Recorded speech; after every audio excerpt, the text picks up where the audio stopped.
लोकसभा के अध्यक्ष श्रीमान ओम बिरला जी, राज्यसभा के उपसभापति Harivansh ji,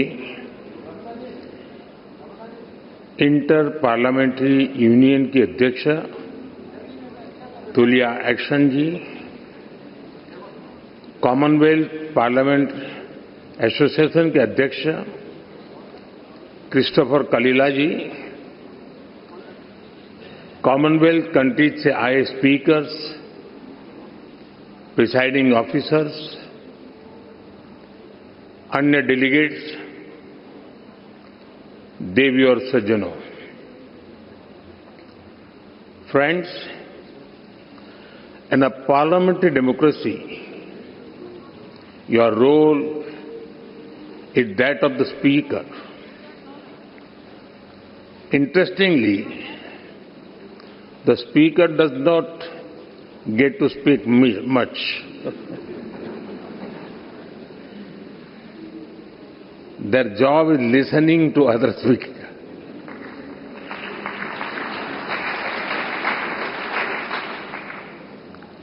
And ensuring everybody gets a chance. One common thing about speakers is their patience. They handle even noisy and over-enthusiastic members with a smile.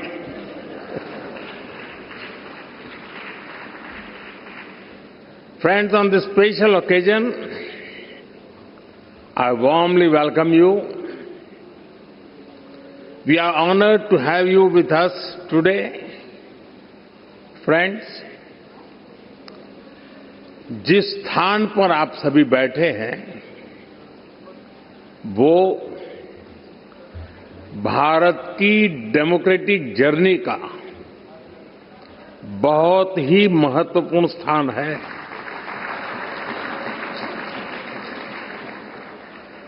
गुलामी के आखिरी वर्षों में जब भारत की आजादी तय हो चुकी थी, उस समय इसी सेंट्रल हॉल में भारत के संविधान की रचना के लिए संविधान सभा की बैठकें हुई थी। भारत की आजादी के बाद 75 वर्षों तक ये इमारत भारत की संसद रही और इसी हॉल में भारत के भविष्य से जुड़े अनेक महत्वपूर्ण निर्णय, अनेक चर्चाएं हुई। अब लोकतंत्र को समर्पित इस स्थान को भारत ने संविधान सदन का नाम दिया है। कुछ समय पहले ही भारत के संविधान को लागू हुए 75 वर्ष हुए हैं।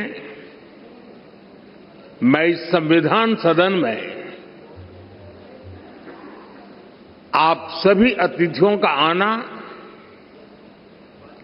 भारत के लोकतंत्र के लिए बहुत विशेष है। साथियों, ये चौथा अवसर है जब कॉमनवेल्थ स्पीकर्स और प्रिसाइडिंग ऑफिसर्स की कॉन्फ्रेंस भारत में हो रही है। इस बार इस कॉन्फ्रेंस का मुख्य विषय effective delivery of parliamentary democracy है। आप सभी जानते हैं कि जब भारत आजाद हुआ तो उस दौर में ये आशंका व्यक्त की गई थी कि इतनी डायवर्सिटी में भारत में लोकतंत्र टिक नहीं पाएगा। लेकिन भारत ने इसी डायवर्सिटी को डेमोक्रेसी की ताकत बना दिया। एक सबसे बड़ी आशंका ये भी थी कि अगर भारत में लोकतंत्र अगर जैसे तैसे टिक भी गया तो भारत किसी भी हालत में विकास नहीं कर पाएगा। लेकिन भारत ने साबित किया कि डेमोक्रेटिक इंस्टीट्यूशंस और डेमोक्रेटिक प्रोसेसेस डेमोक्रेसी के स्टेबिलिटी, स्पीड और स्केल तीनों देते हैं। भारत दुनिया की फास्टेस्ट ग्रोइंग मेजर इकोनॉमी है। आज भारत में यूपीआई दुनिया का सबसे बड़ा डिजिटल पेमेंट सिस्टम है। आज भारत दुनिया का सबसे बड़ा वैक्सीन प्रोड्यूसर है। आज भारत दुनिया का नंबर 2 स्टील प्रोड्यूसर है।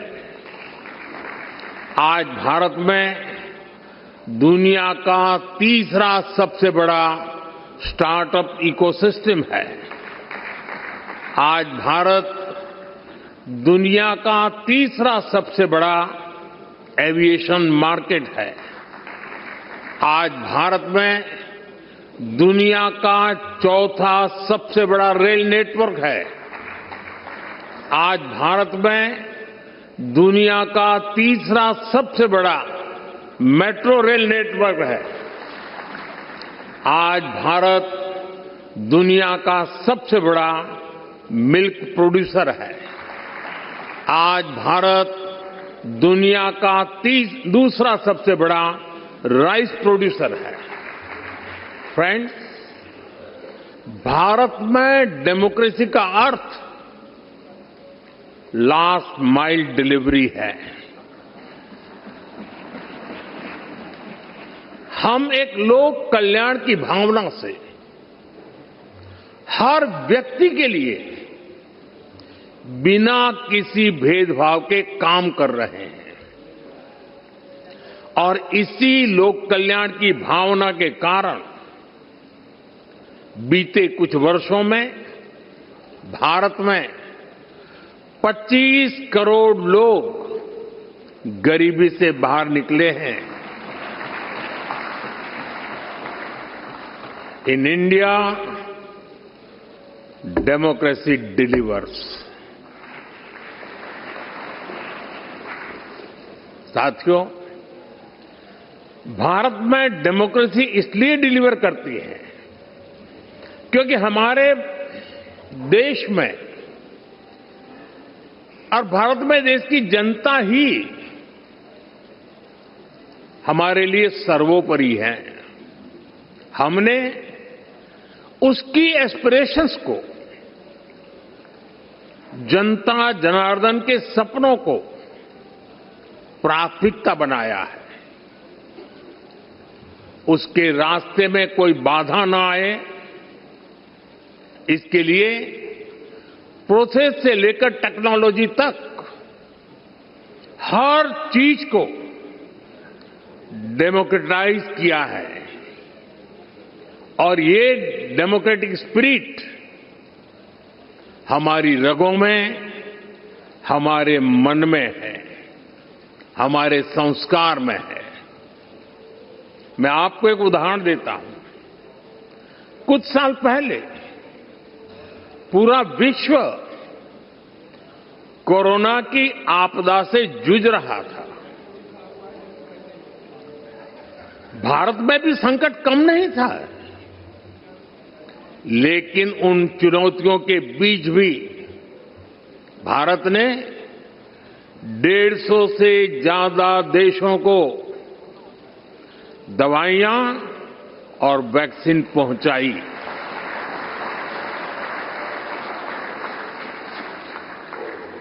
लोगों का हित, लोगों की भलाई और उनका कल्याण, ये हमारा संस्कार है और ये संस्कार हमें हमारे लोकतंत्र ने दिए हैं। Friends, many of you know India as the world's largest democracy. Truly, the scale of our democracy is extraordinary. Consider India's general elections held in 2024. They were the largest democratic exercise in human history. Nearly 980 million citizens were registered to vote. This number is larger than the population of some continents. There were more than 8,000 candidates and over 700 political parties.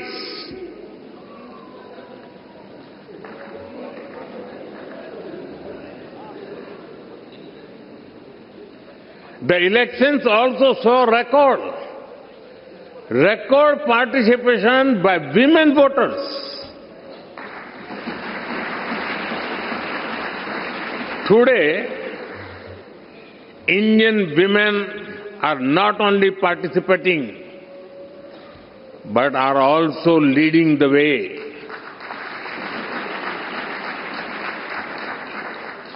The President of India, our first citizen, is a woman.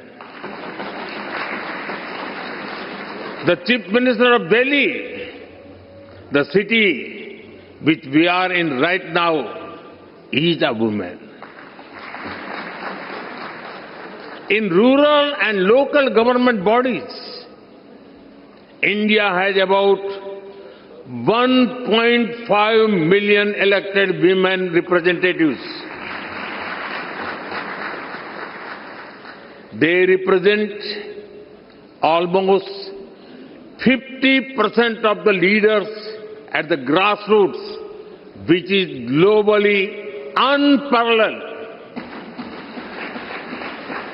Indian democracy is also rich in diversity. Hundreds of languages are spoken. There are over 900 television channels across different languages. Thousands of newspapers and periodicals are published. Very few societies manage diversity at this scale. India celebrates such diversity because our democracy has a strong foundation. Our democracy is like a large tree supported by deep roots. We have a long tradition of debate, dialogue, and collective decision making. India is called the mother of democracy. Our sacred texts, the Vedas, are over 5,000 years old. They refer to assemblies where people met to discuss issues. Decisions were taken after discussion and agreement. We are the land of Bhagavan Buddha. The Buddhist Sangha used to have open and structured discussions. Decisions were taken through consensus or voting. Further, there is a 10th century inscription from the Indian state of Tamil Nadu. It describes a village assembly that worked with democratic values. There were clear rules for accountability and decision making. Our democratic values have been tested by time, supported by diversity, and strengthened generation after generation. Friends, Commonwealth की कुल जनसंख्या का लगभग 50% हिस्सा भारत में बसता है।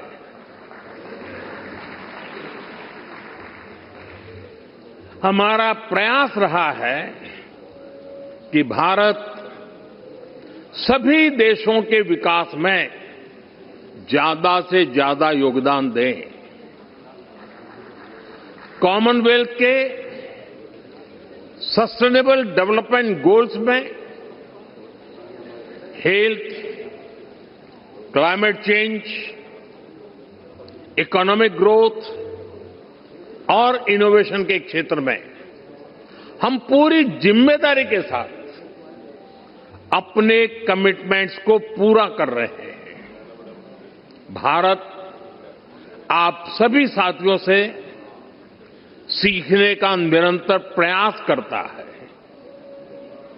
और हमारा ये भी प्रयास होता है कि भारत के अनुभव अन्य कॉमनवेल्थ पार्टनर्स के काम आए। फ्रेंड्स, आज जब दुनिया अभूतपूर्व परिवर्तन के दौर से गुजर रही है, तब ग्लोबल साउथ के लिए भी ये नए रास्ते बनाने का समय है। भारत हर ग्लोबल प्लेटफॉर्म पर ग्लोबल साउथ के हितों को पूरी मजबूती से उठा रहा है। अपनी G20 अध्यक्षता के दौरान भी भारत ने ग्लोबल साउथ की चिंताओं को वैश्विक एजेंडे के केंद्र में रखा है। भारत का ये लगातार प्रयास है कि हम जो भी इनोवेशन करें उससे पूरे ग्लोबल साउथ को लाभ हो, कॉमनवेल्थ देशों को फायदा हो। हम ओपन सोर्स टेक प्लेटफॉर्म भी बना रहे हैं ताकि ग्लोबल साउथ के हमारे साथी देश भी अपने यहां भारत जैसी व्यवस्थाएं विकसित कर सकें। फ्रेंड्स, इस बार की कॉन्फ्रेंस का एक प्रमुख लक्ष्य ये भी है कि कैसे हम अलग अलग तरीकों से पार्लियामेंट्री डेमोक्रेसी की नॉलेज और अंडरस्टैंडिंग को प्रमोट करें। इसमें स्पीकर्स और प्रिसाइडिंग ऑफिसर्स दोनों की भूमिका बहुत महत्वपूर्ण है। ये काम लोगों को देश के डेमोक्रेटिक प्रोसेस में बड़ी भूमिका से जोड़ने का काम है। भारत की संसद पहले से ही ऐसे काम को कर रही है। Study tours, customized training programs और इंटर्नशिप के माध्यम से जनता को संसद को और करीब से जानने का मौका मिला है। हमने अपनी संसद में AI की मदद से डिबेट्स और हाउस प्रोसीडिंग्स को रियल टाइम में रीजनल लैंग्वेजेस में ट्रांसलेट करने का काम शुरू किया है। संसद से जुड़े रिसोर्सेज को भी AI की मदद से यूजर फ्रेंडली बनाने का काम हो रहा है और इससे हमारी यंग जनरेशन को संसद को समझने, उनको बेहतर अवसर मिल रहा है। फ्रेंड्स, अब तक मुझे आपकी संस्था से जुड़े 20 से ज्यादा सदस्य देशों में जाने का अवसर मिला है। कई सांसदों को संबोधित करने का सौभाग्य भी मिला है। जहां जहां मैं गया, मुझे बहुत कुछ सीखने को मिला। मैं हर बेस्ट प्रैक्टिस को लोकसभा के हमारे अध्यक्ष और राज्यसभा के चेयरमैन और डिप्टी चेयरमैन महोदय के साथ आकर के तुरंत अपने अनुभवों को साझा करता रहा हूं। मुझे विश्वास है कि ये कॉन्फ्रेंस सीखने और सिखाने के इस क्रम को और समृद्ध करेगी। इसी कामना के साथ आप सभी को मेरी बहुत बहुत शुभकामनाएं। धन्यवाद।